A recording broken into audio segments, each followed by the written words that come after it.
It's gotten worse. It's gotten much worse.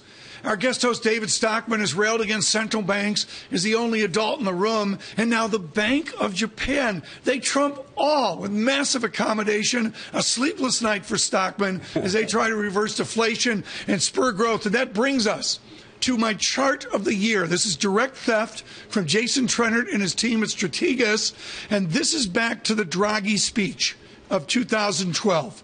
And all you need to know, it's one of the banks, thank you, PBS and the Muppets. It's not like the others. The blue line below is the austerity of the European Central Bank, and everybody above has a punch bowl filled to the brim, and then there's the Bank of Japan. The BOJ, the Fed, the BOE. Yeah.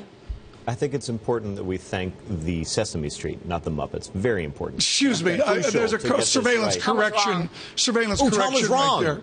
Yes, surveillance correction.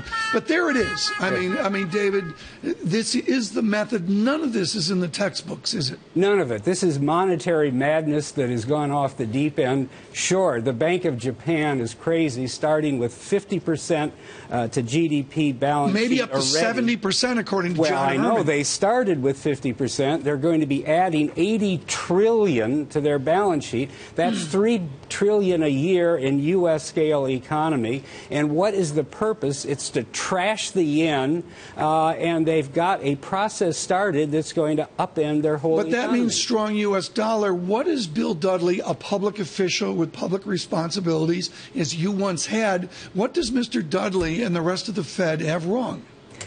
Well, I think they have wrong the idea that 2% inflation is going to accomplish anything. There's no historical or scholastic basis for that. That's just a repeated phrase by the central bankers over and over and over to justify the money printing, the balance sheet expansion, and the manipulation they're doing of economy. Should they separate the rate dynamic from the pay down of the bonds? Should they right now it's bonds first, then raise rates. Should they reverse that? They should liberate the rate. We've had enough interest rate pegging and manipulation by the central banks. What's wrong with the free market? Let them get out of the way. If the short-term rate needs to move to 2, 3, 4, 5%, let it happen.